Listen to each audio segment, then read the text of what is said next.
E aí, tudo bom? Espero que você esteja bem. Espero que você, sua família, seus amigos estejam muito bem.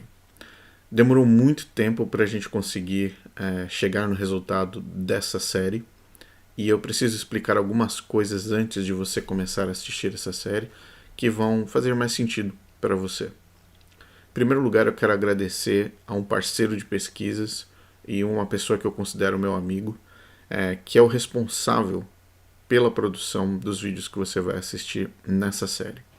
A identidade dele não pode ser revelada por várias razões, mas primariamente devido à profundidade do material que ele desenvolveu e continua desenvolvendo. Ele é um amigo, um parceiro de pesquisas, se transformou num parceiro de pesquisas. Ele já vem há muito mais tempo do que eu, muito antes de mim, desenvolvendo um trabalho excepcional sobre Ellen White, sobre os escritos de Ellen White, sobre plágios e também sobre a história do adventismo no século XIX. Ele é um cara extremamente inteligente que também vem desenvolvendo materiais com pesquisas incríveis dentro desse campo e que superam muito, assim, quilômetros de distância, o nível de qualidade de pastores adventistas ou de qualquer pesquisador ou personagem, diga-se de passagem, do Centro White, de qualquer parte desse globo. É importante dizer que a série que você vai assistir ela foi originalmente produzida em inglês, certo? Todos os materiais que eu recebi dele, claro que foram 100% autorizados para republicação no canal Para Que Possamos e primariamente também para o público da América do Sul. Então é um material que vai ser disponibilizado não apenas em português, como você vai assistir agora, mas também em espanhol. Uma das coisas que é importante salientar logo de cara é que você vai assistir um documentário que foi produzido em inglês, mas ele está dublado em português, ok? Então ele foi dublado em português, mas na tela você vai ver os originais da produção dos Estados Unidos. Então, Rodrigo, por qual razão então nós mantivemos essa escolha? Primariamente para que você tenha acesso e veja com os próprios olhos os materiais originais.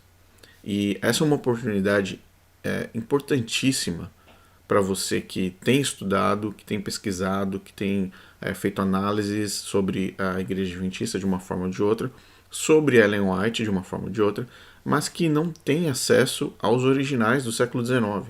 Então, a importância de revelar isso na tela para vocês é fundamental, principalmente para mim, que eu tenho acesso aqui, eu tenho os livros também como ele possui, mas muitas vezes nós temos que traduzir ou colocar ali uma caixa com o texto traduzido em cima para facilitar o acesso, para facilitar a compreensão, o entendimento do texto, né?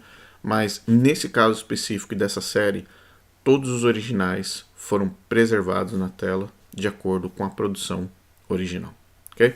Então, esse é um dos pontos mais importantes.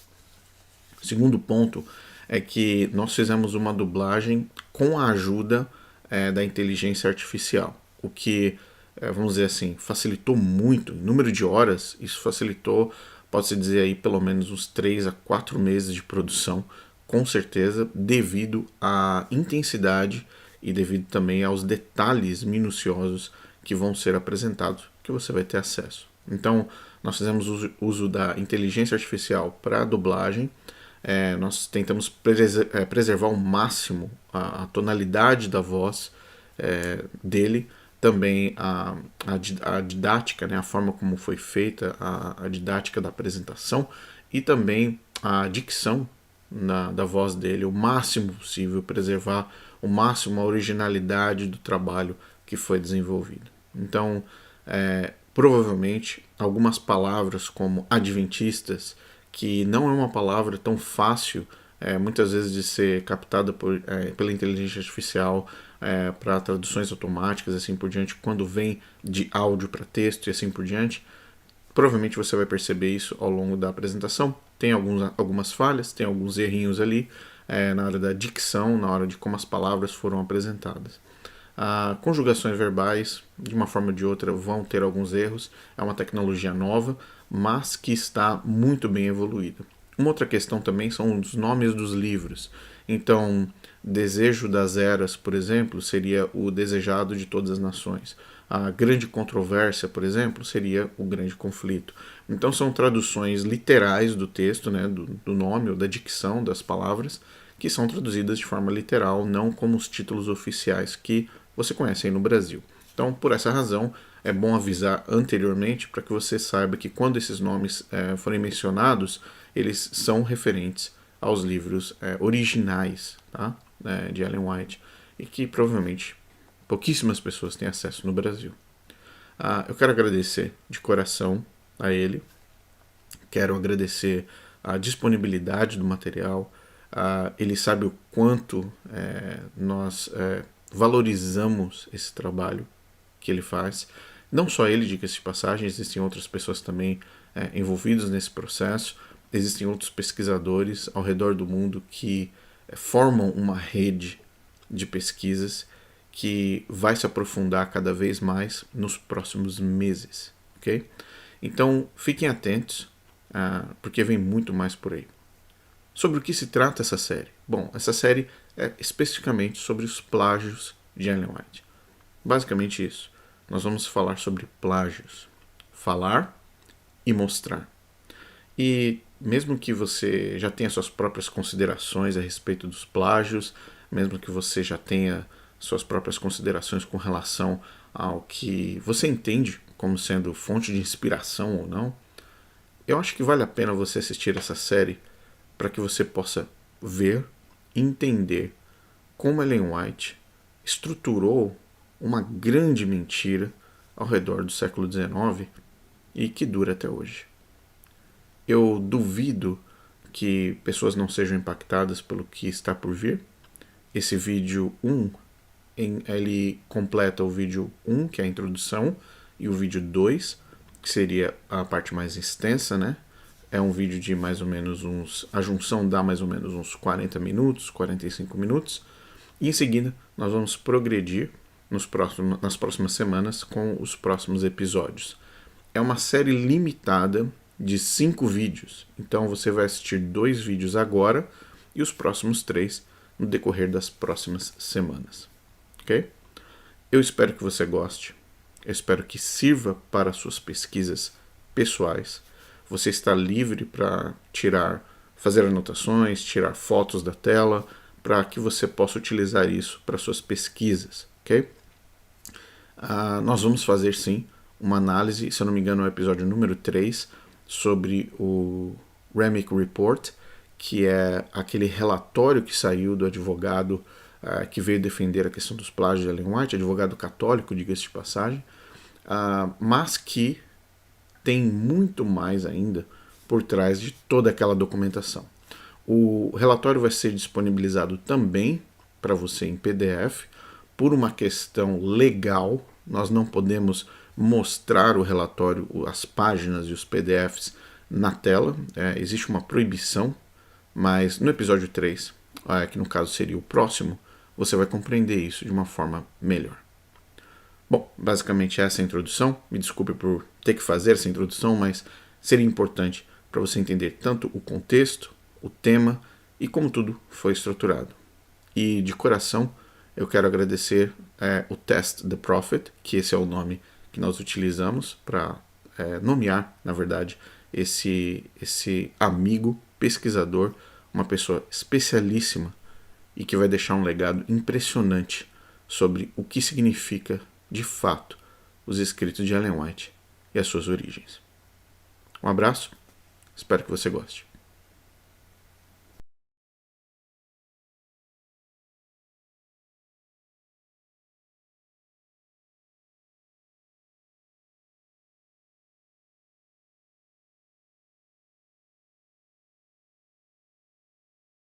Como adventista do sétimo dia, eu sempre tive um pensamento incômodo por décadas que era: como eu sei que Ellen White era uma verdadeira profeta? Sempre assumi que alguém já tivesse compreendido isso, alguém mais inteligente, talvez com um doutorado em teologia.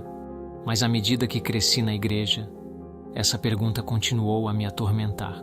Quando tudo fechou em 2020, eu me vi com mais tempo e, mais uma vez, com essa questão da autoridade dela, mas eu não tinha ideia por onde começar a procurar. Como você investiga um profeta para ver se ele é legítimo ou não é uma pergunta difícil de fazer, especialmente quando o adventismo é tudo o que eu sempre conheci. Eventualmente, marquei uma reunião com o pastor adventista para discutir essa questão. Ele iria fornecer razões para eu ter confiança em Ellen White, mas eu também pedi a ele para me dar um livro que mostrasse o lado desfavorável dela. Por quê? Porque eu queria ver o que foi escrito sobre ela que não foi aprovado pelas editoras adventistas. Senti que essa era a única maneira de ver uma perspectiva diferente. Ele sugeriu que eu lesse A Mentira Branca, do pastor adventista Walter Ray, um livro apresentado na edição de agosto de 1982 da revista Time. O livro documentou a pesquisa de Ray, onde ele descobriu que Ellen White tinha copiado de vários autores e apresentado como se fosse seu próprio trabalho. Porém, antes de comprar este livro, me senti em conflito. E admito que esta foi uma das compras mais difíceis que já fiz. Você pode achar que é uma coisa estranha a dizer, mas você tem que entender que crescer na Igreja Adventista do Sétimo Dia, há um consenso geral sobre questionar Ellen White. As pessoas vão te alertar para ter cuidado ao investigar ela. Eles vão te advertir sobre ser enganado. Até Ellen White alertou que haveria aqueles que perderiam a confiança em seus escritos e se afastariam da verdade da Bíblia. Mas mesmo depois de todos esses alertas girarem em minha cabeça por um tempo, eu não conseguia continuar a viver com essa sensação incômoda de que algo estava errado. Como podemos testar se Ellen White é uma verdadeira profetisa, se os únicos livros que lemos são aqueles que a endossam como uma verdadeira profeta? Será que isso é consistente com uma honestidade intelectual? A única maneira de comprovarmos que não estamos nos enganando é investigar ela. Acredito que isso mostra o quão protegidos nós, adventistas, somos, que nem mesmo estamos cientes de que existem livros e recursos que lançam uma luz diferente sobre nossa profetisa e nossas crenças. Ou talvez eu não tenha procurado. Talvez você não tenha procurado. Nós dizemos uns a outros que temos a verdade e advertimos contra a busca de respostas fora de nossa comunidade. No início de seu livro, ele menciona que foi informado de que o livro Esboços da Vida de Paulo, de Ellen White, escrito em 1883, foi em grande parte copiado de outro livro sobre a vida de Paulo, pelos autores Conybeare e Howson, dizendo que o livro tinha sido inspirado por Deus. Isso despertou o meu interesse, e decidi começar minha investigação com este livro específico. Mas ao mesmo tempo me perguntei, por que um profeta precisaria pegar os escritos de outras pessoas? Como isso poderia ser aceitável se ela disse que estava recebendo luz de Deus e que devemos levar suas mensagens a sério? Ou estaríamos rejeitando Deus? Isso não deveria criar suspeita quando vemos que ela pegou os escritos e ideias de outros e os passou como sendo seus e em nome do espírito de profecia? Pelo menos, nós criados no adventismo não deveríamos investigá-la. Porque isso não é comum. Não encontrei nenhum amigo ou familiar que tenha passado qualquer quantidade significativa de tempo investigando ela. O que sugerimos aos Mormons que investiguem Joseph Smith ou a ciência cristã para investigar Mary Baker Eddy? Mas quando comecei a pesquisar, descobri que a maioria dos adventistas acreditam que nossa profetisa está protegida desse tipo de escrutínio. Por quê? Suponho que faça sentido porque ela é nossa profetisa e porque nossos pais e amigos acreditam nela. Que desafiá-la é desafiar a nossa essência, o que pode complicar os relacionamentos.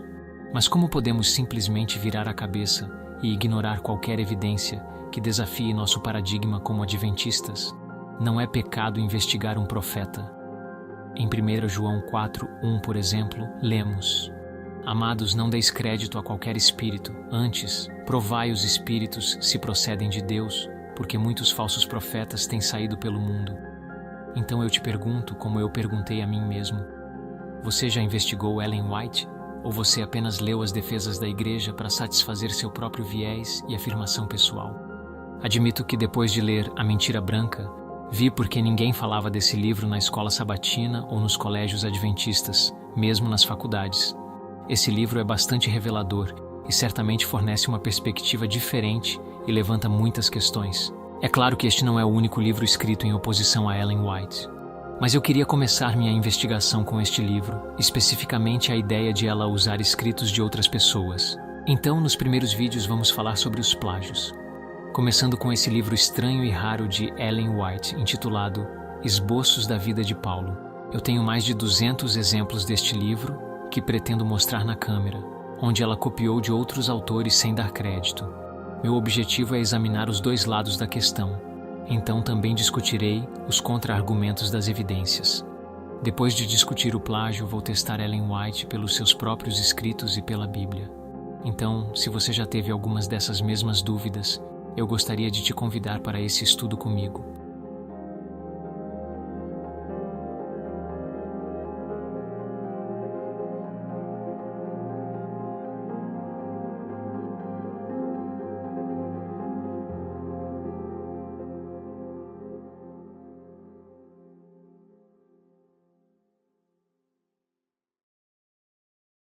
O que você pensa quando ouve a palavra profeta? Você provavelmente imagina uma pessoa que recebe iluminações divinas através de uma visão, sonho, voz ou até mesmo um anjo. E então escreve essas iluminações para os outros. É instrução. São essas palavras escritas que recebem do alto, que contém as instruções de Deus, a descrição de sua vontade. É essa nova informação que dá ao profeta seu respeito, autoridade e licença para instruir o povo de Deus. Portanto, é nossa responsabilidade testar qualquer novo profeta ou mensageiro para ver se eles são verdadeiros ou falsos, porque se eles são verdadeiros, precisamos obedecer às suas revelações. Mas se forem falsos, não devemos ter medo deles e devemos ignorá-los. Com esses pensamentos, começo a contemplar Ellen White, nossa profeta no Adventismo do sétimo dia, que escreveu muitos livros e cartas de instrução para a nossa igreja. Considero que por muito tempo a Bíblia contém tudo o que o mundo precisa saber para a salvação. Então, se Ellen White aparecer reivindicando ser uma mensageira do Senhor e ter novas informações ou novas orientações do céu, é muito preocupante descobrir que ela roubou uma grande quantidade de material de outros escritores.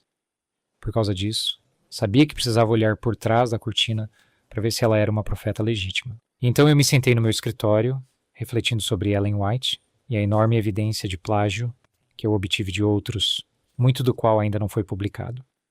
Quando me deparei com mais e mais provas, pude sentir a dissonância cognitiva aumentando dentro de mim. Mas eu sabia que não podia permitir que meus sentimentos ou suposições de crescer no adventismo me impedisse de testá-la, como eu faria com qualquer outro suposto novo profeta. Então eu decidi que o primeiro teste básico seria investigar qual foi a fonte de suas revelações. Ela tem sonhos falsos, profecias falsas, ela usou as palavras de outro autor e as apresentou como se fossem de Deus. Em essência, seus escritos parecem vir dos escritos do homem ou de Deus. Essas questões fundamentais são o primeiro passo para determinar se ela deve ser seguida ou descartada. Claro, a única maneira de descobrir isso é dedicar tempo e esforço na pesquisa. Eu sabia que se ela fosse uma falsa profeta, ela não se anunciaria. De fato, eu esperaria que um falso profeta misturasse a verdade com um pouco de erro. Evite heresia óbvia.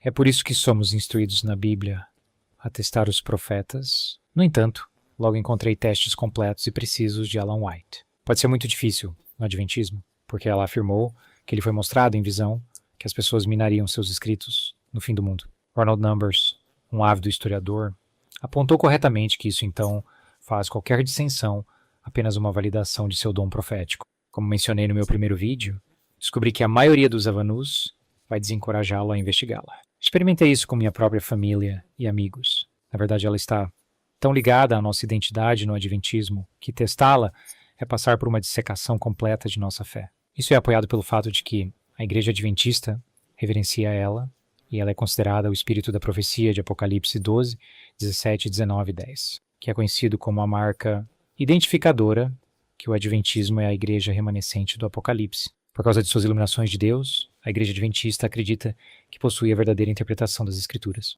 Não apenas atualmente, mas também em relação aos momentos finais da história da Terra. Então, com afirmações fortes como estas, se Ellen White e aqueles na igreja proclamam que ela é uma mensageira do Senhor para os momentos finais de sua história, então o ônus da prova recai sobre seus escritos e deveria haver evidências substanciais para apoiar suas afirmações. Então, antes de olharmos para seus escritos, vamos ler o que Ellen White disse sobre a origem de suas obras literárias. Note que esses exemplos são de momentos tardios em sua vida, depois que quase todos os seus principais livros foram escritos. Como escritos antigos, muitos de seus testemunhos à igreja, a grande controvérsia, o desejo das idades e patriarcas e profetas. Vou incluir links abaixo para o site oficial de Ellen White, com todas essas citações, para que vocês possam lê-las se quiserem.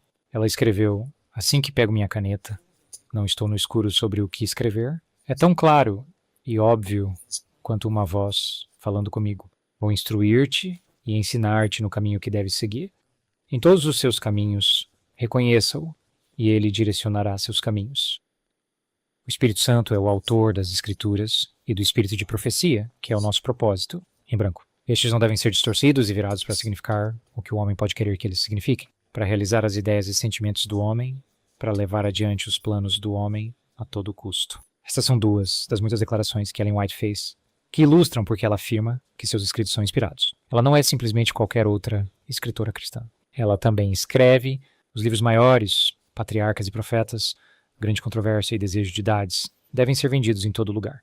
Esses livros contêm a verdade para este tempo, verdade que deve ser proclamada em todas as partes do mundo. E então ela escreve na terceira pessoa. A irmã White não é a originadora desses livros, eles contêm a instrução que durante sua vida profissional Deus tem dado a ela. Eles contêm a preciosa e confortante luz que Deus graciosamente deu ao seu servo para ser dada ao mundo. Nessa última citação, ela escreve que seus livros devem ser vendidos em todo lugar, porque contém a verdade que deve ser proclamada ao mundo. Então ela diz que não é a originadora desses livros, mas que eles contêm a preciosa luz confortante que Deus deu a ela, sua serva para o mundo, e nos é ensinado no Adventismo que Ellen White conseguiu escrever tanto material porque o Espírito Santo a movia.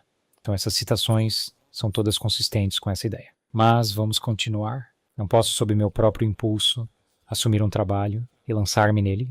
Tenho que ser impressionado pelo Espírito de Deus. Não consigo escrever, a menos que o Espírito Santo me ajude. Às vezes não consigo escrever nada. Depois sou despertado às 11, 12 e 1 hora. E posso escrever tão rápido quanto minha mão pode se mover sobre o papel? Esses livros contêm verdades claras, diretas e inalteráveis. E certamente devem ser apreciados. A instrução que eles contêm não é de produção humana. Novamente, ela deixa claro aqui que seus livros são inspirados pelo Espírito Santo e não são de produção humana. Vamos olhar para mais 3 exemplos. Estou agradecido que as instruções contidas nos meus livros estabelecem a verdade presente para esta época. Estes livros foram escritos sob a demonstração do Espírito Santo. Ao escrever esses preciosos livros, se eu hesitasse, a palavra que eu queria para expressar a ideia era dada para mim. Estou muito ocupado com minha escrita. Cedo e tarde estou escrevendo os assuntos que o Senhor me apresenta. O fardo do meu trabalho é preparar um povo para se manter no dia do Senhor. Portanto, vimos aqui que Ellen White afirma, em primeiro lugar, que o Espírito Santo é o autor das Escrituras e de seus escritos. 2. O Espírito Santo a orienta no que escrever, e eles foram escritos sob a demonstração do Espírito Santo. 3. Ela não é a originadora de seus livros, incluindo O Desejo das Eras. 4. As instruções que seus livros contêm não são de produção humana. 5. O fardo de seu trabalho é preparar um povo para se manter no dia do Senhor. Afirmar que seus livros são obra do Espírito Santo é uma afirmação substancial. Mas foi isso que nos ensinaram no Adventismo, que a Ellen White recebeu a mensagem do último dia para guiar a igreja para a vontade de Deus, para que possam ser salvos. Então, agora que sabemos o que Ellen White reivindicou para si mesma e seus escritos, vamos nos concentrar no que acontece se não levamos seus escritos a sério. A primeira citação que vamos analisar é de 1907, onde Ellen White escreveu para estudar seus testemunhos, que era outra palavra para seus escritos. E aqui ela usa frases de Paulo e do profeta Isaías para envolver a ideia de que rejeitar os seus escritos é rejeitar a luz de Deus. Ela escreveu: estou instruído a dizer às nossas igrejas, estudem os testemunhos, que são os seus escritos. Eles são escritos para nossa admoestação e encorajamento sobre quem os fins do mundo vieram. Se o povo de Deus não estudar estas mensagens que são enviadas a eles de tempos em tempos, eles são culpados de rejeitar a luz. Linha por linha, preceito por preceito, aqui um pouco e ali um pouco. Deus está enviando instruções ao seu povo. Atenda à instrução, siga a luz. Em 1907, ela escreve: instrução preciosa foi dada ao nosso povo nos livros que me foi ordenado escrever. Quantos leem e estudam esses livros? A luz que Deus deu pode ser vista com indiferença e incredulidade, mas essa luz condenará a todos que não escolheram aceitar e obedecê-la. Então, no Adventismo, temos as Escrituras.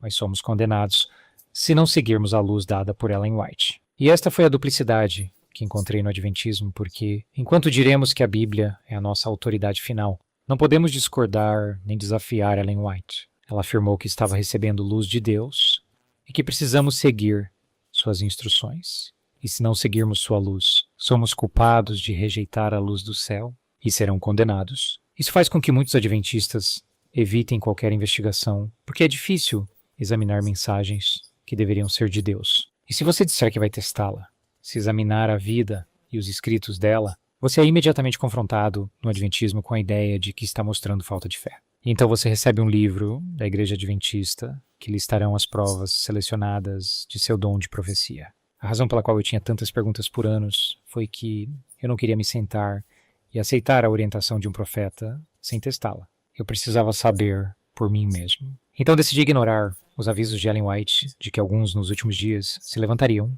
e a desafiariam, porque eu não queria limitar minha investigação devido a essa ideia preconcebida. Eu queria testá-la eu mesmo. E minha pergunta para você é: você não gostaria de saber se Ellen White era uma verdadeira profeta antes de submeter a si mesmo e sua família às suas instruções?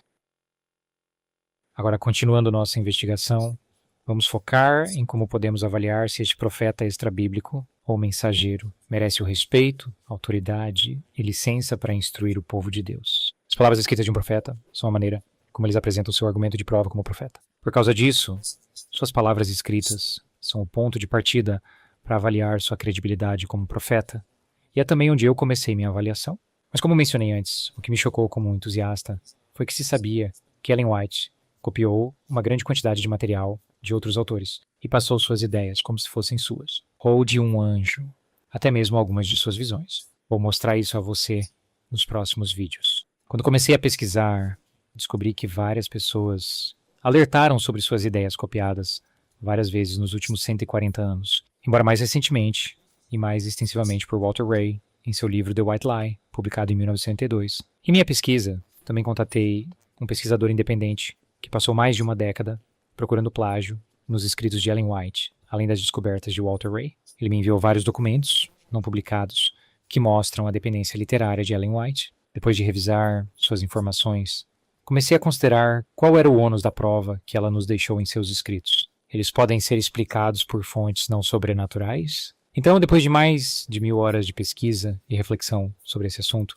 tenho uma grande quantidade de informações para compartilhar. Mas para este breve vídeo introdutório, vamos começar olhando para um dos livros mais conhecidos de Ellen White, O Desejo dos Séculos. Vou começar com 2 seleções deste livro. Foi publicado pela primeira vez em 1898 e foi escrito sobre a vida de Cristo, com o entendimento de que foi construído com conhecimento especial de Deus. Vamos começar olhando o que ela diz sobre a origem das palavras em O Desejo das Eras. Aqui está uma reimpressão facsimilar da Review and Herald Publishing Company, do suplemento original do periódico Review and Herald de 1998-1900, de onde ela escreve sobre vender o desejo das eras para os outros. Ela escreveu: deixe os vendedores manusearem livros que trazem luz e força para a alma e deixe-os absorver o espírito desses livros. Deus ficaria satisfeito em ver o desejo das idades em cada lar. Neste livro está contida a luz que ele deu sobre o seu trabalho. Deus falou de maneira simples e clara, dando instruções a serem dadas àqueles que necessitam, para que possam ser levados ao conhecimento da verdade, como está em Jesus. Como lemos anteriormente neste vídeo de 1903, ela escreveu: os livros maiores, Patriarcas e Profetas, Grande Controvérsia e Desejo das Idades, devem ser vendidos em todos os lugares. Esses livros contêm a verdade para este tempo, verdade que deve ser proclamada em todas as partes do mundo. Irmã White não é a originadora desses livros. Eles contêm a instrução que durante sua vida Deus tem dado a ela. Eles contêm a preciosa e confortante luz que Deus graciosamente deu ao seu servo para ser dada ao mundo. Vamos olhar para mais uma citação. Em 1906 ela escreveu: quantos leram cuidadosamente Patriarcas e Profetas, Grande Controvérsia e Desejo das Eras? Eu desejo que todos entendam que minha confiança na luz que Deus deu permanece firme. Porque eu sei que o poder do Espírito Santo magnificou a verdade e a tornou honrosa, dizendo: este é o caminho, caminhe nele. Em meus livros, a verdade é afirmada, barricada por um assim diz o Senhor. O Espírito Santo rastreou essas verdades em meu coração e mente. Mente, tão indelével quanto a lei foi traçada pelo dedo de Deus nas tábuas de pedra. Aqui Ellen White está dizendo que seus livros, incluindo O Desejo das Idades, a verdade de Deus está barricada por um assim diz o Senhor, e o Espírito Santo rastreia essas verdades em seu coração e mente? Mente, tão clara quanto o dedo de Deus nas tábuas dos 10 mandamentos. No Adventismo, o dedo de Deus escrevendo os 10 mandamentos é uma das afirmações mais fortes que eles têm. Então, agora que vimos o que Ellen White disse sobre seu livro, vamos nos voltar para um trecho de O Desejo das Idades. Este aqui é um original de sua primeira publicação, em 1898.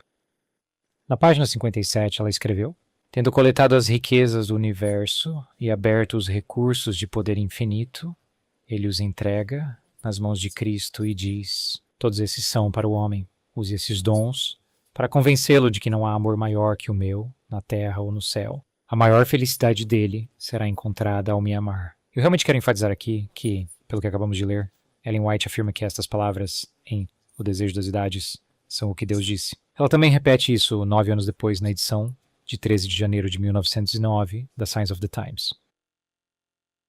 Agora vamos comparar este trecho com o que John Harris, um ministro congregacional inglês, escreveu 42 anos antes do Desejo das Eras. E esta cópia de 1856. Ele escreveu tendo coletado todas as riquezas do universo e abriu todos os recursos de sua natureza infinita. Ele entregou todos nas mãos de Cristo e disse: todos estes são para o homem. Use-os para o homem. Se necessário, confira todos eles ao homem para convencê-lo de que não há amor no universo além do meu, e que sua felicidade consiste em me amar e se entregando a mim em troca.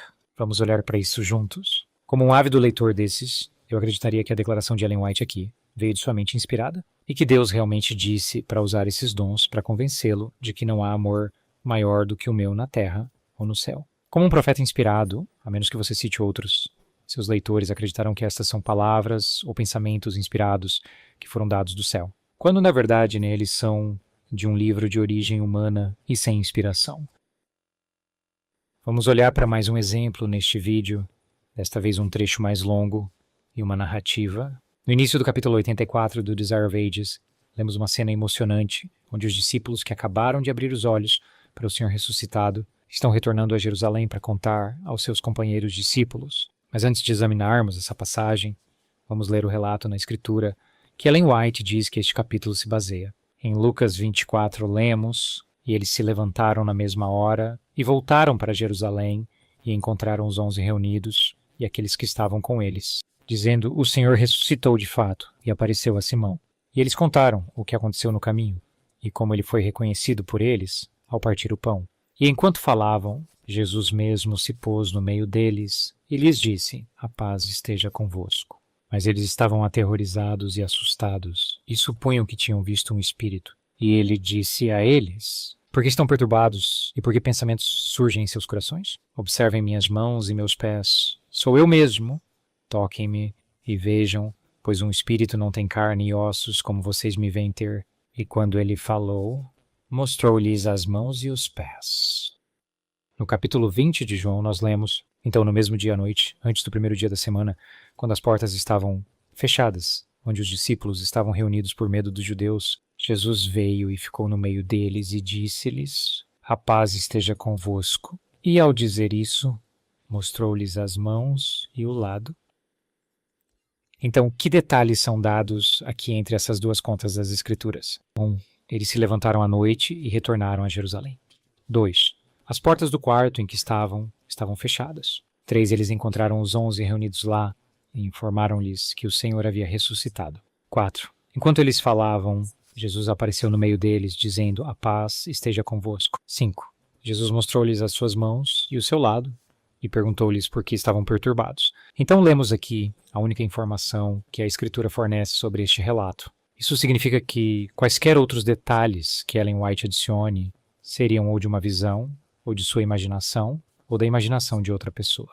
Não há outra opção.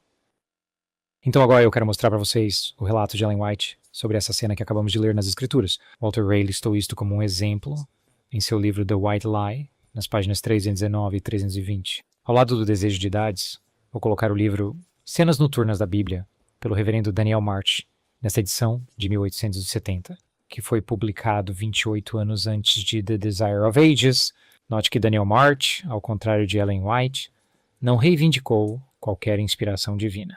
Vou sublinhar todos os detalhes da escritura em amarelo para que você saiba o que é nova informação. Vamos começar.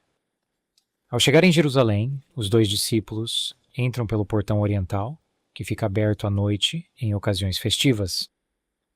Descobrimos na primeira frase que Ellen White está copiando as palavras e ideias de outro autor, Daniel March. O que é interessante é que March escreveu que eles provavelmente passaram para um dos portões do leste, enquanto Ellen White provavelmente removeu e escreveu como se isso tivesse acontecido. Continuando, as casas estão escuras e silenciosas, mas os viajantes fazem seu caminho pelas ruas estreitas, à luz da lua crescente. Aqui Ellen White continua a copiar a narrativa de March. Eles vão para o quarto superior onde Jesus passou as horas da última noite antes de sua morte. Novamente, enquanto Daniel March está usando sua imaginação aqui ao dizer, podemos supor que eles foram para a câmara superior. Ellen White torna isso concreto ao remover a exposição e escrever que eles foram para o quarto superior, onde Jesus teve a última ceia. Não há evidência na escritura sobre para onde ele foi. Então, mais uma vez, ela está plagiando da imaginação de Daniel March. Vamos continuar. Aqui eles sabem que seus irmãos estão para ser encontrados, tarde como é. Eles sabem que os discípulos não dormirão, até que eles aprendam com certeza o que aconteceu com o corpo de seu Senhor. Ellen White usa novamente a história imaginária de Daniel March, de que eles tinham confiança que encontrariam os discípulos juntos, mesmo que já fosse tarde, por causa dos eventos que aconteceram naquele dia. Eles encontram as portas da câmara firmemente fechadas. Eles batem para entrar, mas nenhuma resposta vem. Tudo está quieto. Então eles dão seus nomes. A Bíblia realmente diz que eles encontraram a porta fechada, mas Ellen White acrescenta que eles batem, que não há resposta e que eles anunciam seus nomes. Todos esses detalhes, como você pode ver, são de Daniel March e não da Bíblia. E essas não são novas percepções de Ellen White. Vamos continuar. A porta é cuidadosamente desbloqueada. Eles entram e outro invisível entra com eles. Então a porta é novamente fechada para manter espiões de fora. Os viajantes encontram admiração e surpresa. As vozes daqueles na sala se transformam em agradecimento e louvor, dizendo: o Senhor realmente ressuscitou e apareceu para Simão. Aqui encontramos mais paralelos de March, terminando com uma parte de Lucas 24:34 em amarelo. Então os 2 viajantes, ofegantes com a pressa com que fizeram sua jornada, contam a maravilhosa história de como Jesus apareceu para eles. Novamente, esses detalhes não encontrados na Bíblia adicionam uma coloração de testemunho ocular à conta de Ellen White. Não há ofegante na Bíblia. Mais uma vez, ela está usando ideias de um escritor sem inspiração, e ainda assim promovendo seu livro como luz dada do céu.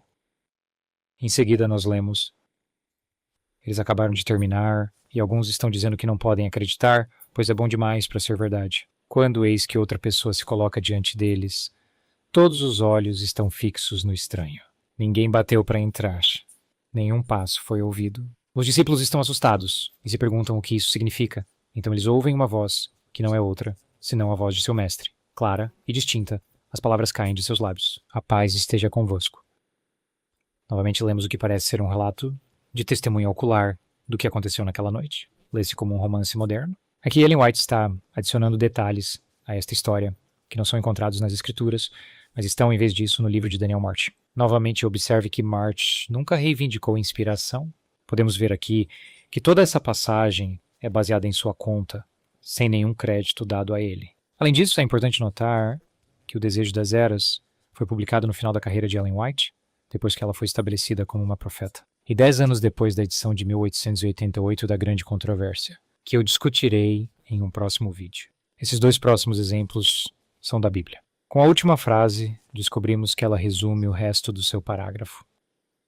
A seguir, lemos: no nascimento de Jesus, o anjo anunciou paz na terra e boa vontade para os homens. E agora, em sua aparição final aos discípulos, após sua ressurreição, o Salvador os abençoa com as palavras: a paz esteja convosco. Jesus está sempre pronto para falar paz para almas que estão sobrecarregadas de dúvidas e medos. Ele espera que abramos a porta do coração para ele e diga: fique conosco.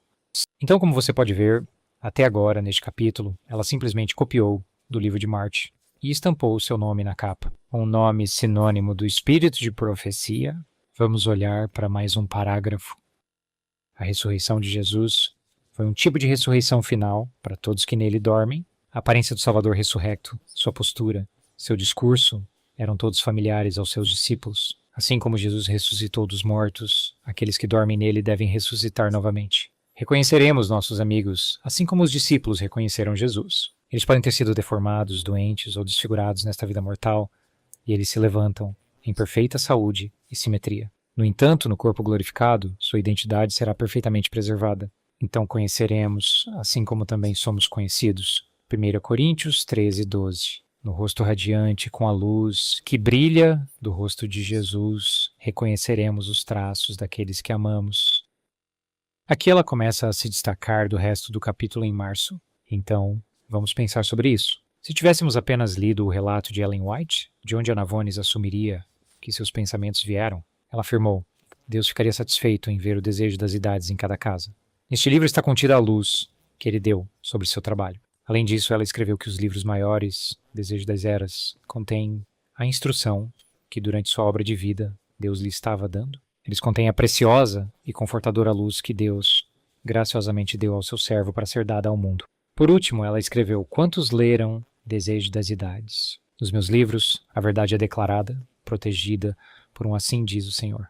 O Espírito Santo traçou essas verdades em meu coração e mente. Mente, tão indelevelmente quanto a lei, foi gravada pelo dedo de Deus nas tábuas de pedra. No entanto, podemos ver claramente aqui que Daniel March, não o Espírito Santo, traçou suas palavras em seu coração e mente. Então, enquanto eu investigava, eu continuava me perguntando: por que Ellen White dependia da imaginação deste ministro, em vez de fornecer algo novo sobre os eventos daquela noite? Por que ela não adicionou algo para reforçar sua prova? Por que ela recorreu à imaginação de um autor não inspirado? Isso também nos leva a questionar qualquer evento narrativo que ela escreveu, que não está na escritura, porque se ela dependeu de outro autor, uma vez, o que a impediria de fazer isso novamente? E como saberíamos se outras cenas narrativas são verdadeiramente novas luzes de uma visão, ou se são antes de origem humana? O que é fascinante, porém, é que, como um havanista, eu leria isso e acreditaria que isso realmente aconteceu. Eu posso até acreditar que tenho um conhecimento especial sobre o que aconteceu naquela noite, sem nunca imaginar que essa história era simplesmente a imaginação de outro autor, um autor que não reivindicou inspiração divina. Você pode estar se perguntando se este exemplo passado foi uma exceção, mas eu posso te dizer que depois de passar o tempo e olhando os livros originais para descobrir se Walter Ray e outros estavam falando a verdade, eu posso confirmar que exemplos como esses são abundantes em todos os seus livros, como vou mostrar nos próximos vídeos, mostrando os livros originais. Mas o que me perturbou é que, de acordo com a liderança adventista, esses exemplos e outros não demonstram plágio. De fato, eles até pagaram um advogado para argumentar que ela não cometeu plágio. Então, nesta minissérie, estarei discutindo a questão polêmica do plágio nos escritos de Ellen White, mostrando minha pesquisa e a de outros na câmera. Sabe, eu estava pensando, a ironia é que, quando eu penso em todos os cursos de escrita que fiz em uma universidade adventista, era muito mal visto usar as ideias de outra pessoa em nossos trabalhos sem dar crédito. Não porque era contra a lei, mas porque era eticamente errado escrever algo em um papel que dava a impressão de que os pensamentos e ideias se originaram em mim, a menos que fosse simplesmente um uso comum da linguagem. Então eu continuava me perguntando como é que eu fui à igreja todo sábado, passei pelo sistema escolar adventista e até mesmo por uma pós-graduação adventista. Nunca me deparei com a controvérsia em torno dos livros de Ellen White, até começar a questionar. Então percebi que o motivo é porque o plágio é, no fundo, uma questão ética. E as questões éticas afetam a reputação daqueles que são pegos, seja uma organização ou um indivíduo, mas especialmente um suposto indivíduo inspirado. Depois considerei a ética da operação de Ellen White, de afirmar ter inspiração direta de Deus. Então, usando outras fontes para escrever seus próprios livros e, finalmente, instruindo outros a vender seus livros porque Deus lhe disse para fazê-lo. No Adventismo, nos é dito que uma das provas do dom profético de Ellen White é que ela conseguiu escrever tanto material tendo apenas uma educação de 3º grau. No entanto, o dilema em que me encontrei foi que, enquanto eu fui criado na igreja adventista e acreditava em seu dom profético, estou descobrindo que existe uma explicação alternativa para o motivo dela ter conseguido escrever tanto material. Essa explicação, então, mina a história de que uma das provas de seu dom profético era que essa indivídua sem instrução conseguia ser prolífica, porque o Espírito Santo disse-lhe o que escrever. Eu vou terminar com isso. Ao estudar as fontes de seus escritos, minha pesquisa me levou à questão intrigante de como a White State, que é a organização responsável pelo trabalho literário de Ellen White, pode argumentar que copiar as palavras e ideias de outro autor e passá-las como suas não é plágio. Você pode perguntar como eu fiz, como eles chegaram a essa conclusão? A resposta é encontrada na onda de choque que ocorreu após a divulgação das descobertas de Walter Ray no LA Times, que trouxe a cópia extensiva de Ellen White para o foco nacional. Depois que este artigo foi lançado, muitas avinas começaram a questionar sua credibilidade e algumas deixaram a igreja de vez. Então o procurador-geral da Conferência Geral, Warren John, use dinheiro da Conferência Geral para contratar um advogado de direitos autorais para quebrar a ideia de plágio, para que eles possam continuar a sustentar o lucro e diminuir a dúvida. Então eles contrataram Vincent Ramek, em 1982, que escreveu um memorando de direito, documentando sua opinião legal de que ela não era legalmente culpada de violação de direitos autorais, ou legalmente culpada de plágio. E descobri que agora essa é a bandeira que eles acenam para a inocência de Ellen White. Então no próximo vídeo mostrarei por que o argumento defendido pelo White State e seu advogado não é bom. E depois disso, eu vou mostrar qual era a definição e percepção da Igreja Adventista sobre o plágio no século XIX, usando documentos oficiais dos Adventistas.